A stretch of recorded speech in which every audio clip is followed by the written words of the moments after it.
Përshëndetje të nderuar shikues, jeni me edicionin e lajmeve të orës 15 në Radio Televizionin Publik të Kosovës. Është mbajtur ceremonia e lansimit zyrtar të kërkesës për propozime për ankandin e parë konkurrues për energji me erë me kapacitet të synuar deri në 100 MW. Në këtë ceremoni u tha se ky ankand do të sjellë më shumë prodhim vendor të energjisë, më pak varësi nga importi dhe çmime më të përballueshme për qytetarët. Sot me publikimin e kërkesës për propozime, çojmë përpara dhe ankandin e parë të erës, një proces konkurrues për kapacitet të synuar deri në 100 MW me skemë mbështetëse 15 vjeçare. Ky ankand do të thotë më shumë prodhim vendor, më pak varësi nga importi dhe çmimi i energjisë më i përballueshëm që rrjedh nga konkurenca e drejtë në mes të kompanive që tashmë janë kualifikuar. Me nisjen e fazës së dytë të ankandit të parë për energji nga ajri, po bëjmë hapjen e parë në drejtim të një sistemi energjetik më të pastër dhe më të qëndrueshëm. Ofrohen deri në 100 MW të kapacitetit energjetik, një shkallë e cila do të ndikojë në ndarshmërinë e Kosovës për energji të krijuar ndryshe. Është hera parë që kemi një ankand me erë, një projekt relativisht kompleks, mirë po që është bën shumë në të botës, se kemi bën shumë në të botës si FCC dhe pse mos me bëhet edhe në Kosovë. Kështu që jemi shumë krenar për këtë. Projekti, siç e dini, është deri në 150 MW, që është faza e parë. Kemi 3 konkurrues të cilët do të ofertojnë dhe jemi shumë të kënaqur që kemi pas me shpallën e parë kemi pas 3 konkurrues që kanë kualifikuar, të gjithë me përvojë të shkëlqyeshme dhe besoj që kanë pas edhe oferta shkëlqyeshme. Ankandet mund të zhvillohen në 2 faza, me një fazë të vetme dhe me 2 faza. Procesi i ankandit konkurrues për erën është zhvilluar në 2 faza. Faza e parë është lancuar në dhjetor të vitit 2024 dhe është përmbyll në shkurt të vitit 2025, ndërsa në prill të vitit 2025 kemi pas 3 investitorë të kualifikuar. Tash jemi në fazën e dytë, është faza e propozimeve, e cila sot shpallet dhe do të vazhdojë deri në muajin maj të vitit 2026. Autoriteti Kosovar i Konkurrencës u ka bërë apel bizneseve që të ndalojnë çdo rritje të pajustifikuar të çmimeve gjatë festave të fundvitit. Sipas një njoftimi të autoritetit, çdo marrëveshje apo veprim i koordinuar që rrit artificialisht çmimet përbën shkelje të rënd ligjore dhe sanksionohet.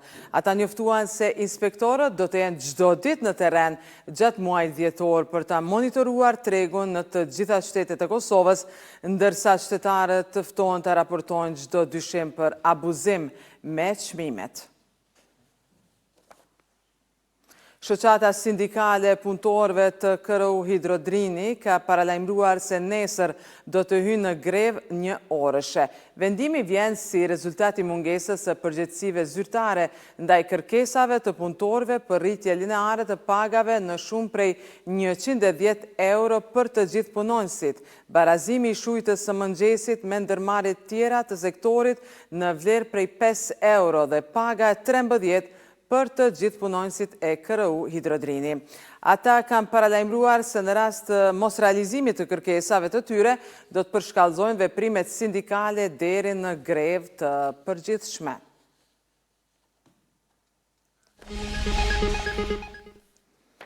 Nesër zyrtarisht nis fushata për zgjedhjet e jashtëzakonshme të 28 dhjetorit.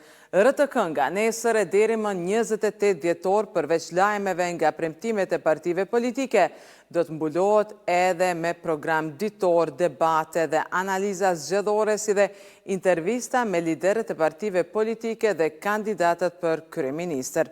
Fushata e cila zyrtarisht nis nesër do të zgjas deri më 28 dhjetor kur edhe do të votohet për ta zgjedhur legjislaturën e 10. Ndërkohë, Komisioni Qendror i Zgjedhjeve i ka akredituar 283 vëzhgues që përbëjnë grupin e parë të akredituarve për zgjedhjet e parakohshme të 28 dhjetorit.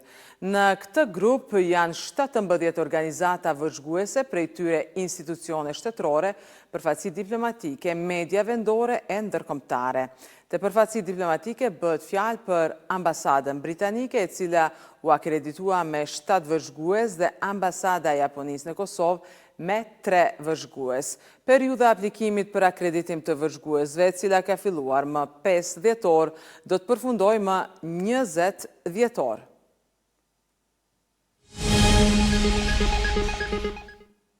Disa emaila të nisur në drejtim të qytetarëve të Kosovës për se thirrje gjyqësore i ka demantuar policia e Kosovës.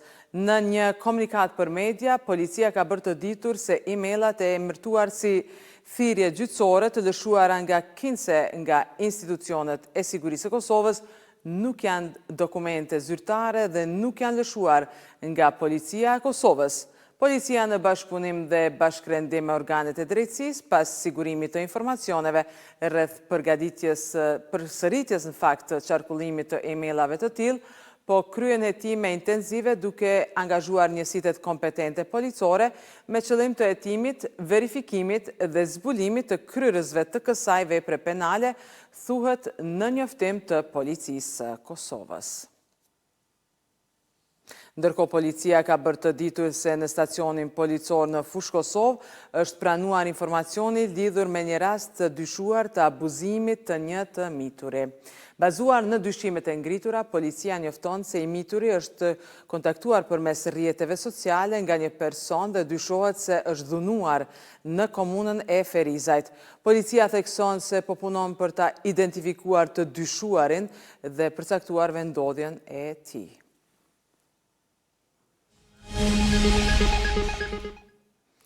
Kosova është pranuar zyrtarisht si antarja e 154 e Federatës Ndërkombëtare të Golfit, një hap historik që e vendos vendin tonë në hartën botërore të këtij sporti. Kosova është pranuar zyrtarisht si antarja e 154 të Federatës Ndërkombëtare të Golfit.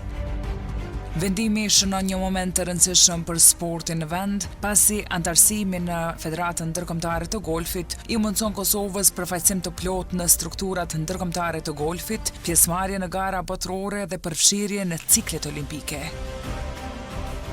Procesi i antarësimit vjen pas një periudhe të gjatë pune në ndërtimin e strukturave kombëtare të këtij sporti, harmonizimit me standardet ndërkombëtare dhe përmbushjes së kritereve të përcaktuara nga Federata Ndërkombëtare e Golfit. Me këtë status, Kosova hyn zyrtarisht në familjen globale të golfit, duke krijuar mundësi të reja për zhvillimin e sportistëve, avancimin e infrastrukturës dhe rritjen e konkurrencës në nivel ndërkombëtar. Federata Ndërkombëtare e Golfit numëron 154 vende anëtare dhe është institucioni përgjegjës për organizimin dhe menaxhimin e golfit në kuadër të lojrave olimpike.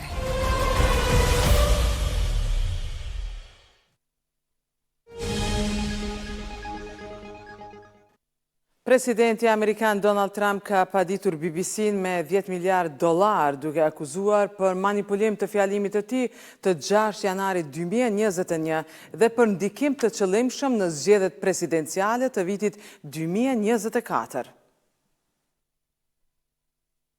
Presidenti Amerikan Donald Trump ka ngritur padi kundër transmetuesit publik britanik BBC duke kërkuar $10 miliard dëmshpërblim për shkak të asaj që ai e cilëson si manipulim të qëllimshëm të fjalimit të tij të 6 janarit 2021 të transmetuar në dokumentarin Panorama. Sipas padisë së dorëzuar të hënën mbrëma në gjykatën federale për distriktin jugor të Floridës, BBC ka bashkuar 2 pjesë të ndryshme të fjalimit të Trumpit të mbajtura rreth 30 minuta larg njëra tjetrës, për të krijuar përshtypjen e rreme se ai kishte nxitur drejt për drejt turmën për trazira dhe për sulmin ndaj Kongresit Amerikan. Në dokumentet gjyqësore thuhet se dokumentari është transmetuar një javë para zgjedhjeve presidenciale të vitit 2024, në të cilat Trump ishte kandidat dhe se ky veprim përbën një përpjekje flagrante për të ndikuar dhe ndërhyrë në rezultatin e zgjedhjeve në dëm të presidentit Trump. Megjithatë, sipas burimeve të cituara në padi, dokumentari është transmetuar vetëm në Mbretërinë e Bashkuar dhe ka qenë praktikisht i parritshëm për audiencën amerikane. Trump e padit BBC-n për shpifje të rënd dhe për shkelje të ligjit të Floridës për praktika mashtruese dhe të padrejta tregtare, duke kërkuar nga 5 miliardë dollar dëmshpërblim për secilën akuzë. Presidenti Trump kishte deklaruar më herët nga zyra ovale se Padia do të depozitohej në gjykatën federale në Miami, gjë që tashmë është konfirmuar nga dokumentet zyrtare të gjykatës.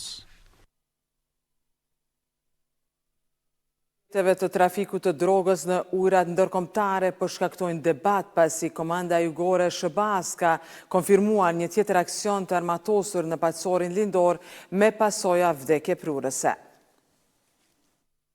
Komanda Jugore e Shteteve të Bashkuara ka publikuar pamje që tregojnë goditjen e 3 anijeve të dyshuara për trafik droge në oqeanin paqësor lindor. Sipas autoriteteve amerikane, si pasojë e sulmeve kanë humbur jetën 8 persona që ndodheshin në anije. Në njoftimin e publikuar në platformën X, Komanda Jugore e SBA-s ka bërë të ditur se anijet janë goditur teksa lundronin në rrugë të njohura të trafikut të drogës dhe ishin të përfshira në kontrabandimin e narkotikëve. Operacionet kundër anijeve të dyshuara për trafik droge janë intensifikuar që nga vera, si në brigjet e Venezuelës, ashtu edhe në paqësorin lindor në kuadër të një fushate të quajtur Southern Spare. Megjithatë, këto goditje kanë nxitur shqetësime në rritje në mesin e ligjvënësve dhe zyrtarëve amerikan, të cilët kanë vënë në pikpyetje ligjshmërinë e tyre, duke i cilësuar disa prej tyre si veprime jashtëgjyqësore. Për shkak të këtyre shqetësimeve, sekretari amerikan i mbrojtjes Pete Hegseth dhe sekretari i shtetit Marco Rubio pritet të paraqiten të martën para një seance të mbyllur të Senatit amerikan, ku do të japin sqarime lidhur me këto operacione dhe pasojat e tyre. Të nderuar shikues, ndoshet lajmet në RTK bashkë me ekipin realizues, ju falenderojmë për kohën që ndat me ne. Mirupafshim.